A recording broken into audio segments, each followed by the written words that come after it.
Good afternoon. Urmila Devi PG college से मैं Rajnish Pandey DElEd second semester के प्रशिक्षुओं को सामाजिक अध्ययन के अंतर्गत अर्थशास्त्र से रिलेटेड टॉपिक पर चर्चा करूंगा। और आज का जो हमारा टॉपिक है वह है हरित क्रांति, राष्ट्रीय कृषि नीति तथा आर्थिक विकास, जिसको हम इंग्लिश में बोल सकते हैं green revolution, national agriculture policy and economic development. तो आइए आज हम इस पर चर्चा करते हैं। अच्छा, एक चीज़ पिछले क्लास में मैं आपको पढ़ा रहा था कि भारतीय अर्थव्यवस्था में कृषि का क्या योगदान है। उसी संदर्भ में मैं आपको बता रहा था भूदान आंदोलन के बारे में, और वहाँ पर मैंने आपको भूदान आंदोलन कब शुरू हुआ उसका मैंने आपको क्लियर डेट नहीं बताया था। तो क्लियर डेट मैं आपको बता दूं यहाँ पे कि भूदान आंदोलन जो शुरू हुआ था वह 18 अप्रैल 1951 18 अप्रैल 1951 को जो है तेलंगाना राज्य से, जो कि उस समय आंध्र प्रदेश था, पोचमपल्ली नामक गांव से शुरू हुआ था आचार्य विनोबा भावे जी द्वारा। ठीक है, चलिए आइए हम शुरू करते हैं।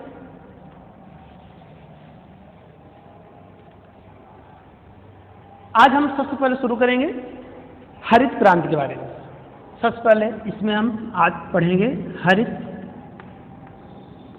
क्रांति, जिसको इंग्लिश में बोलते हैं ग्रीन रिवॉल्यूशन।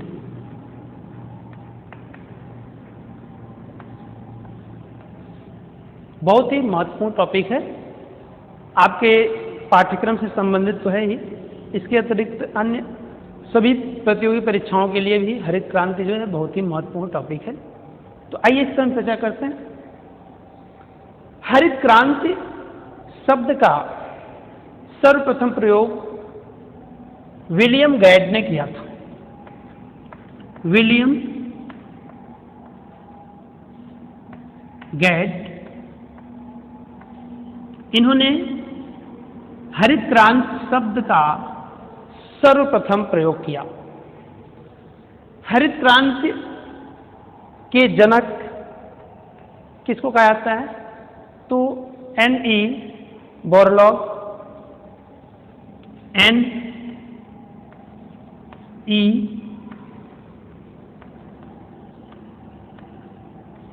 बोरलॉग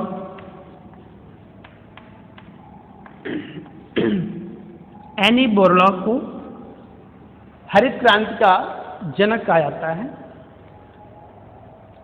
एक नाम और आता है doctor M.S. Swaminathan, M.S. Swaminathan.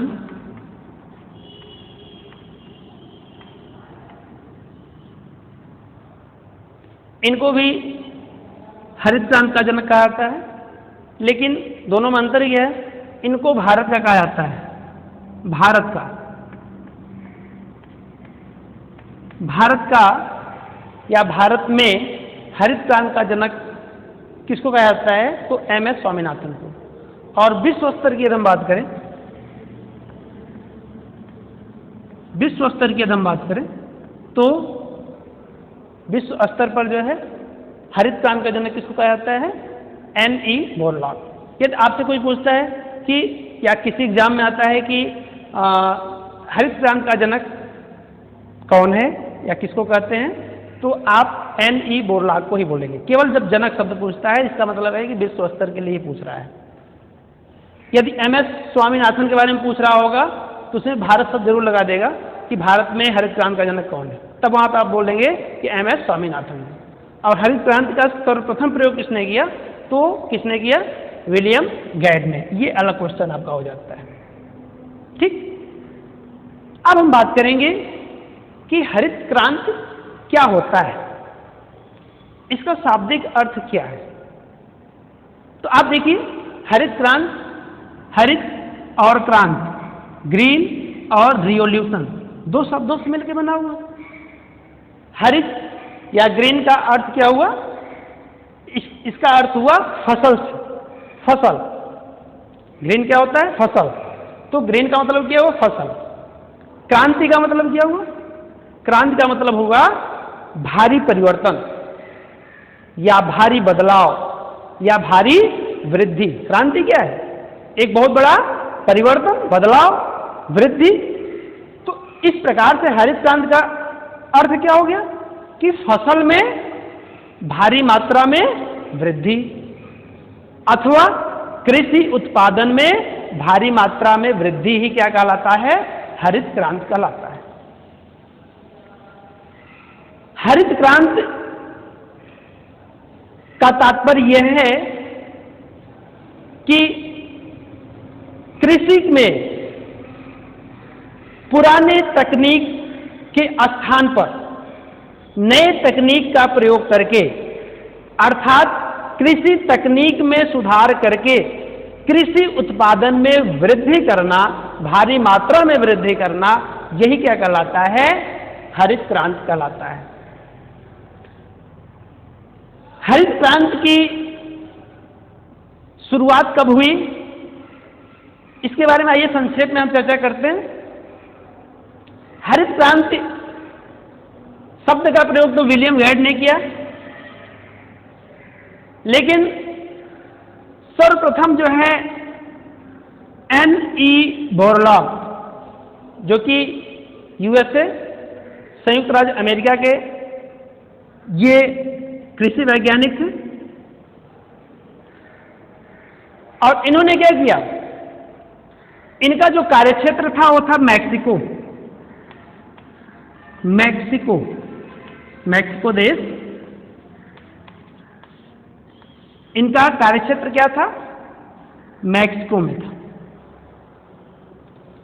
इन्होंने अपने शोध में एक विशेष किस्म का जो है बीज का उत्पादन किया या बनाया कह लीजिए, जिसको हाई यील्ड सीड्स बोलते हैं।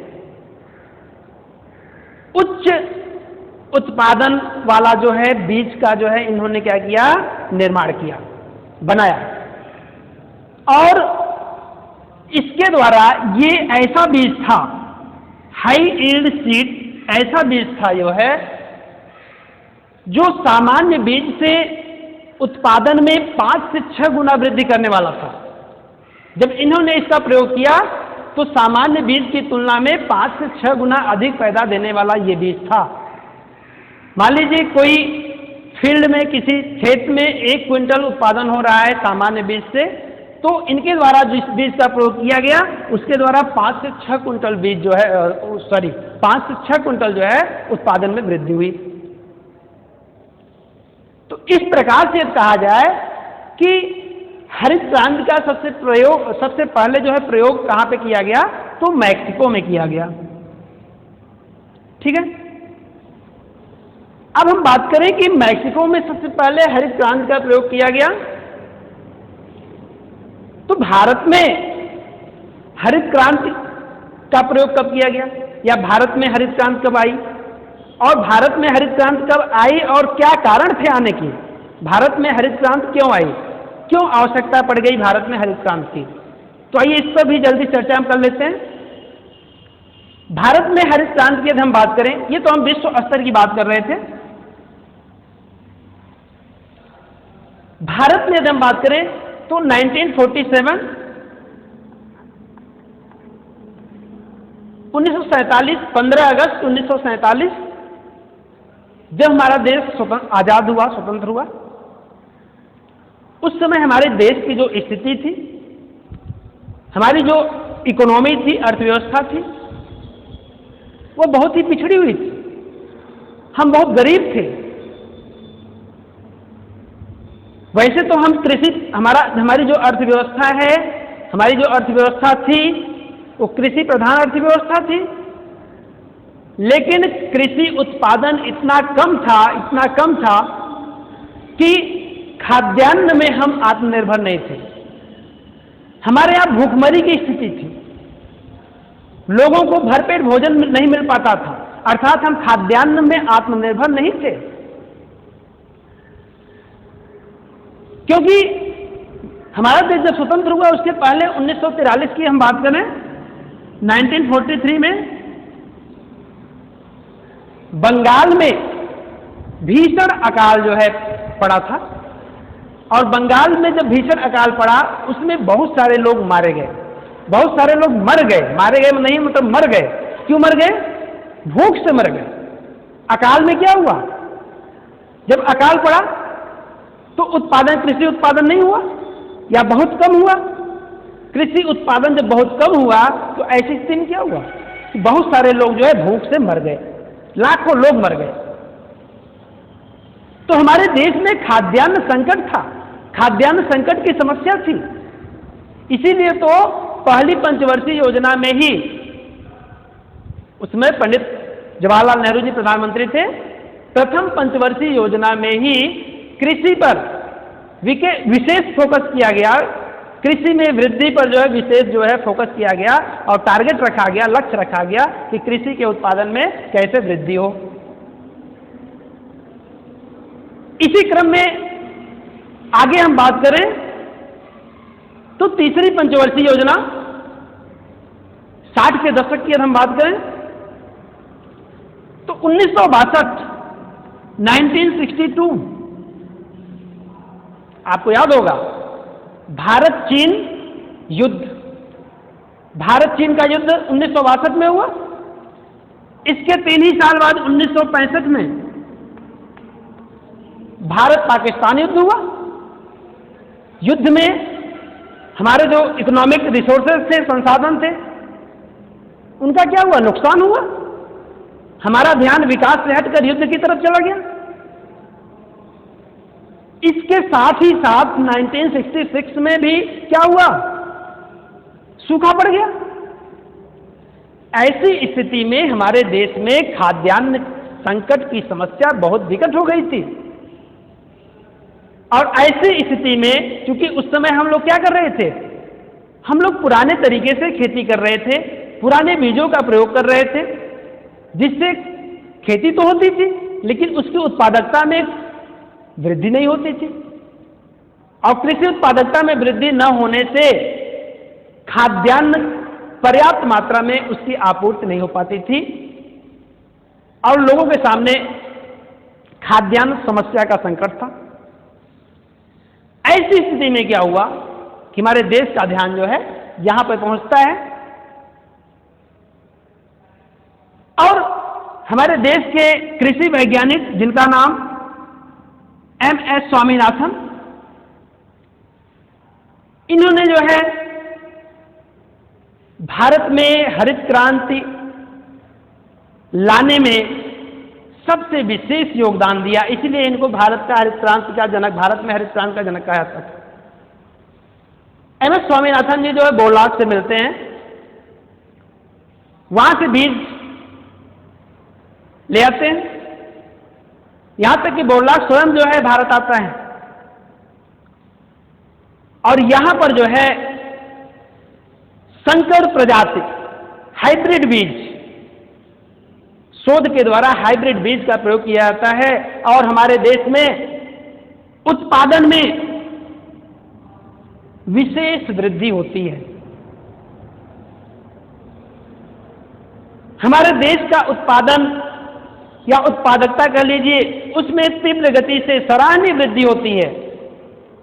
और हमारे देश में जो हरित क्रांति आई, इसका टाइमिंग क्या था? यदि इसकी हम बात करें तो ये टाइमिंग है 1966-67 के आसपास, 1966-67 के आसपास जो है हमारे देश में हरित क्रांति आ गई।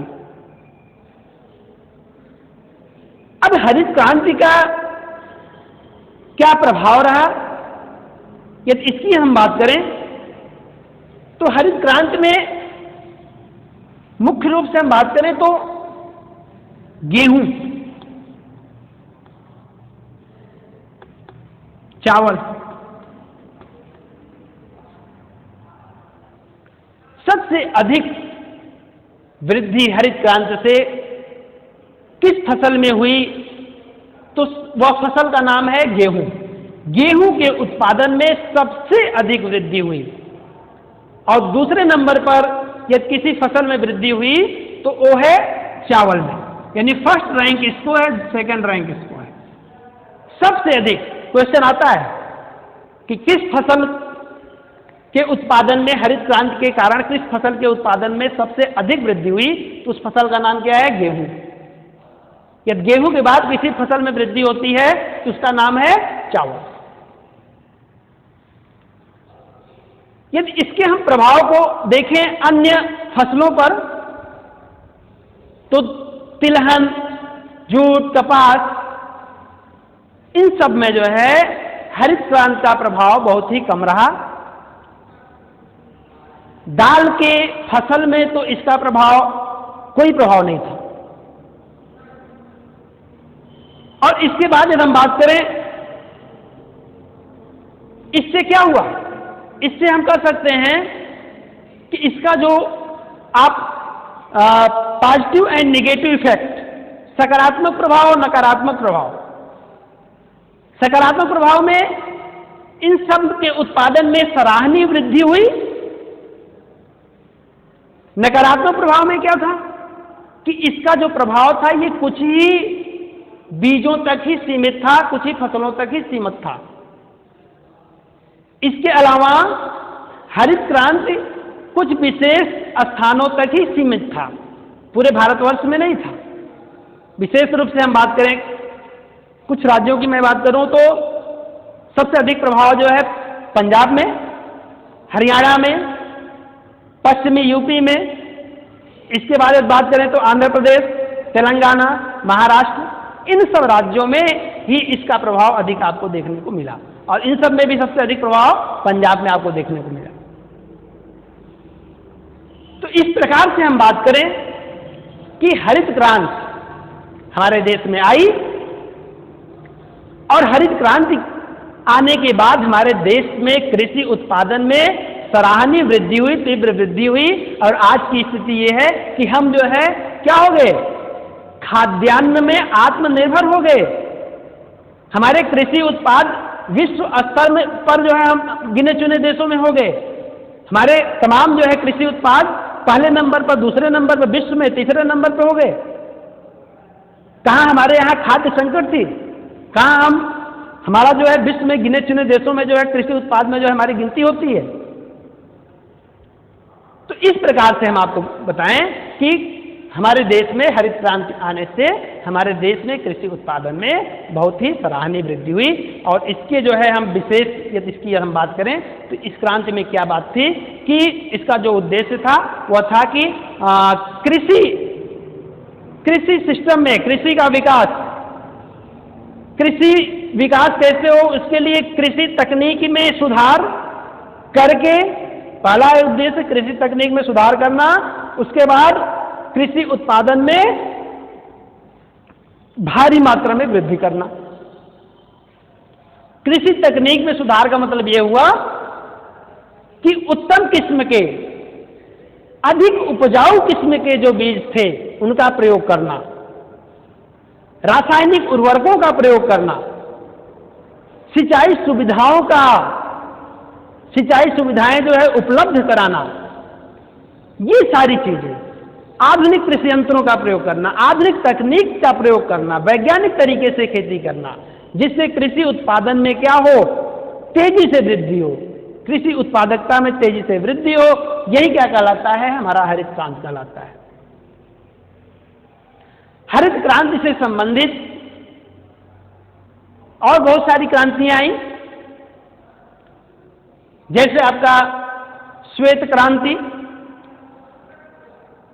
जिसको ऑपरेशन फ्लड बोलते हैं। कभी कभी ऑपरेशन फ्लड से पूछ लेता है किससे संबंधित है, तो श्वेत क्रांति या ऑपरेशन फ्लड जो होता है ये दुग्ध उत्पादन से रिलेटेड है। तो दुग्ध उत्पादन संबंधित श्वेत क्रांति, पीत क्रांति हो गई तिलहन के उत्पादन से, आपका लाल क्रांति हो गई टमाटर के उत्पादन से, मांस के उत्पादन से, टमाटर तथा मांस के उत्पादन से। नील क्रांति हो गई, मत्स्य उत्पादन से संबंधित हो गया। गुलाबी क्रांति हो गई, झींगा मछली के उत्पादन से संबंधित हो गया। इस तरह से तमाम क्रांतियां आई, जिससे पूरा जो हमारा एग्रीकल्चर सिस्टम था, कृषि क्षेत्र जो था, इसमें जो है इसके उत्पादन में बहुत तेजी के साथ जो है तीव्र गति से भारी मात्रा में वृद्धि हुई। तो ये जो है मैंने आपको हरित क्रांति के बारे में संक्षेप में बताया। अब आगे हम लोग पढ़ेंगे राष्ट्रीय कृषि नीति के बारे में। ठीक है,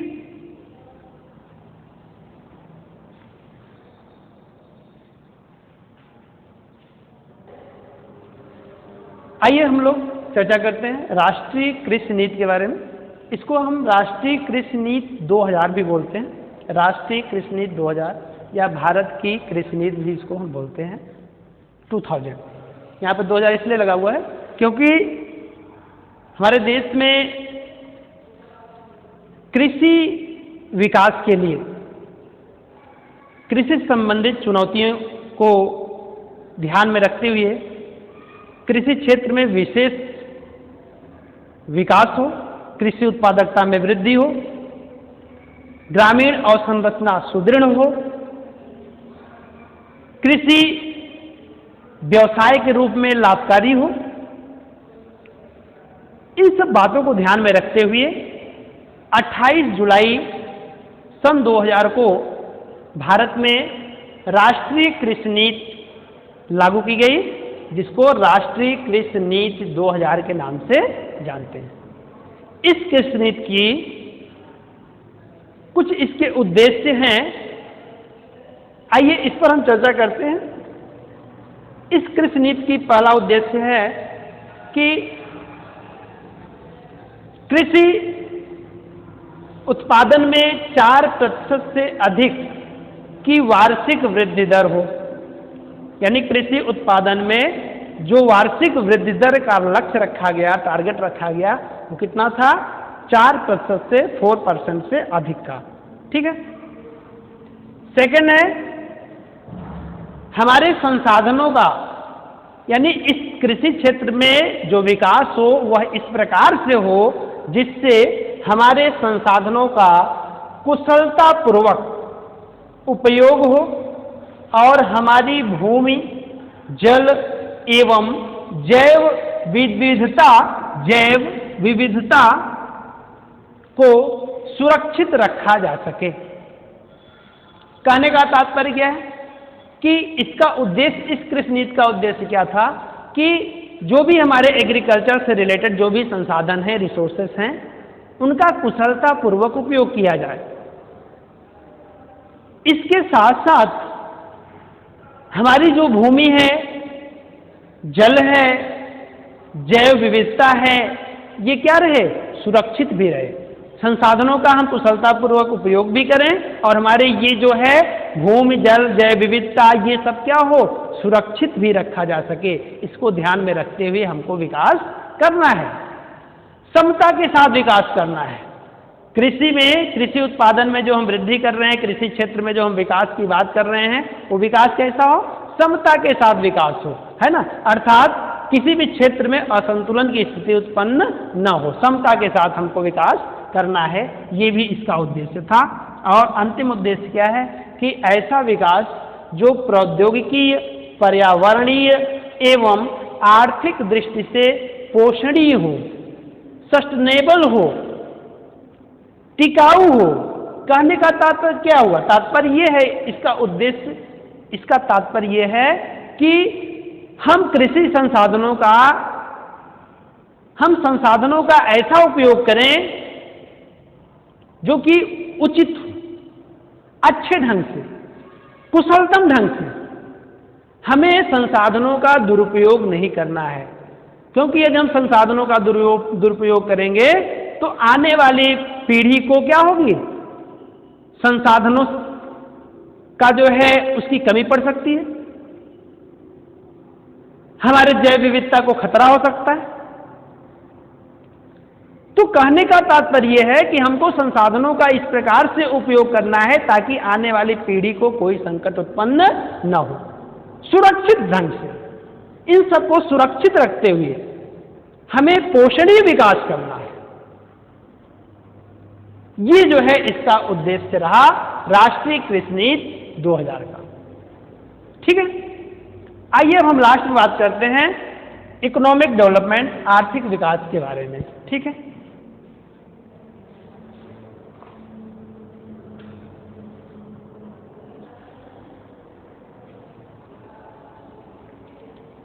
आइए हम लोग बात करते हैं आर्थिक विकास के बारे में।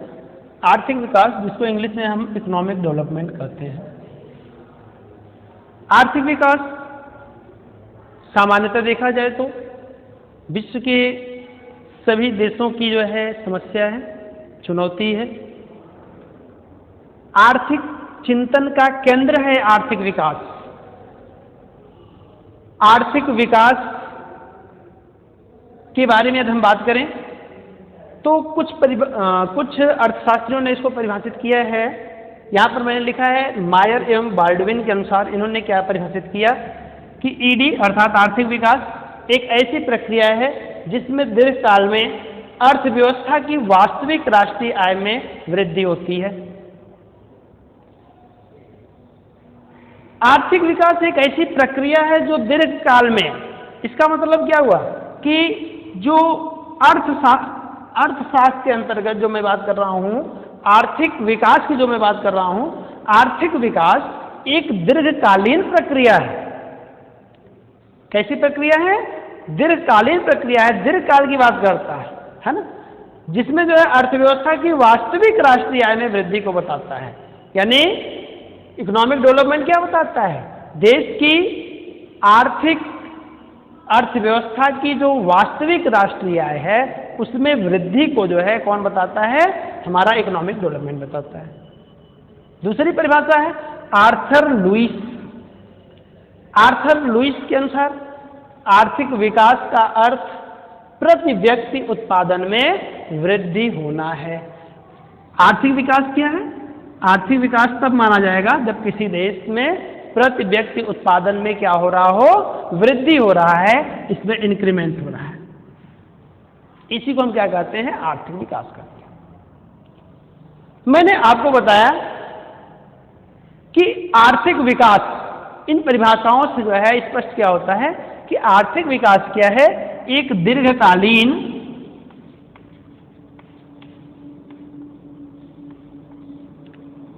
एवं सतत, आर्थिक विकास एक दीर्घकालीन एवं सतत प्रक्रिया है। इसका मतलब क्या है? ये लॉन्ग टर्म से रिलेटेड एक कंटिन्यूअस प्रोसेस है, सतत प्रक्रिया है, ये लगातार चलने वाली प्रक्रिया है। विकास रुक रुक के नहीं चलता है, ये चलता रहता है। इसमें चलने की प्रवृत्ति क्या होती है? सतत रहती है, कंटिन्यूटी इसमें बनी रहती है और ये लॉन्ग टर्म से रिलेटेड होता है।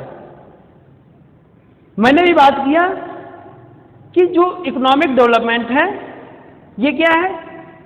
दीर्घकालीन सतत प्रक्रिया है और ये देश की सभी देशों के जो है विकास से जो है, सभी देशों का जो भी आर्थिक चिंतन का जो केंद्र है वो क्या है? हमारा आर्थिक विकास। लेकिन इसमें भी यदि हम भेद करें, क्योंकि यहाँ पर इकोनॉमिक डेवलपमेंट से रिलेटेड एक और शब्द होता है जिसको हम बोलते हैं इकोनॉमिक ग्रोथ।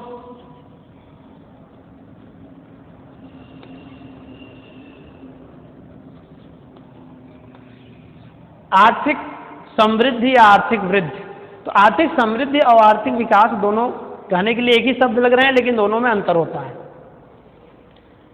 आर्थिक विकास का जो संबंध होता है वो डेवलपिंग कंट्री से होता है, विकासशील देशों से होता है, अल्प विकसित देशों से होता है। जबकि इकोनॉमिक ग्रोथ, आर्थिक समृद्धि का जो संबंध होता है वो विकसित देशों से होता है। ऐसा क्यों होता है? क्योंकि दोनों में आप अंतर समझिए। आर्थिक विकास जो है इसके अंतर्गत, आर्थिक विकास क्या है? आर्थिक विकास वह प्रक्रिया है जिसके अंतर्गत संसाधनों का, देश के अंतर्गत जो संसाधन हैं उनका अनुकूलतम उपयोग करते हुए राष्ट्रीय आय एवं प्रति व्यक्ति आय में वृद्धि की जाती है, प्रति व्यक्ति उत्पादन में वृद्धि की जाती है। इस प्रकार आर्थिक विकास का तात्पर्य, आर्थिक विकास जो है एक और क्या करता है, हमारा जो इकोनॉमी है उसको सुदृढ़ बनाता है, हमारी अर्थव्यवस्था को सुदृढ़ बनाता है। और साथ ही साथ क्या होता है, इसमें संरचनात्मक परिवर्तन भी सम्मिलित होता है। संरचनात्मक परिवर्तन का मतलब क्या हुआ कि इसमें जो है सामाजिक परिवर्तन, राजनीतिक परिवर्तन, ये भी इसमें सम्मिलित होता है। इसका मतलब क्या हुआ, इसका मतलब ये हुआ कि यदि राष्ट्रीय आय में वृद्धि हो रही है, प्रति व्यक्ति आय में वृद्धि हो रही है, तो इसके साथ साथ क्या हमारे देश में शिक्षा का स्तर बढ़ रहा है कि नहीं बढ़ रहा है, गरीबी कम हो रही है कि नहीं हो रही है, बेरोजगारी जो है कम हो रही है कि नहीं हो रही है, रोजगार का स्तर बढ़ रहा है कि नहीं बढ़ रहा है, ये बातें भी इसमें सम्मिलित होती हैं। तो राष्ट्रीय आय में वृद्धि के साथ साथ इनमें भी परिवर्तन होना चाहिए। इसीलिए आर्थिक विकास का संबंध किससे होता है, विकासशील देशों से होता है, क्योंकि विकासशील देशों में ये सारी समस्याएं निहित होती हैं, जबकि विकसित देशों में ये सारी समस्याएं लगभग नगण्य होती हैं, बहुत कम होती हैं। इसलिए वहां पे इकोनॉमिक डेवलपमेंट की जरूरत नहीं होती है, वहां पे जो समस्या है, चुनौती है, वो किसकी होती है, इकोनॉमिक ग्रोथ का होता है। इस प्रकार इकोनॉमिक डेवलपमेंट क्या है, एक ब्रॉड कॉन्सेप्ट है, व्यापक अवधारणा है, और इकोनॉमिक ग्रोथ क्या है, ये संकुचित अवधारणा है, क्योंकि आर्थिक विकास बराबर आर्थिक समृद्धि प्लस स्ट्रक्चरल चेंजेस, संरचनात्मक परिवर्तन। क्लियर? तो आज इतना ही हम लोग जो है आज पढ़ रहे थे हरित क्रांति, राष्ट्रीय कृषि नीति और आर्थिक विकास के बारे में। तो आज इतना ही, धन्यवाद।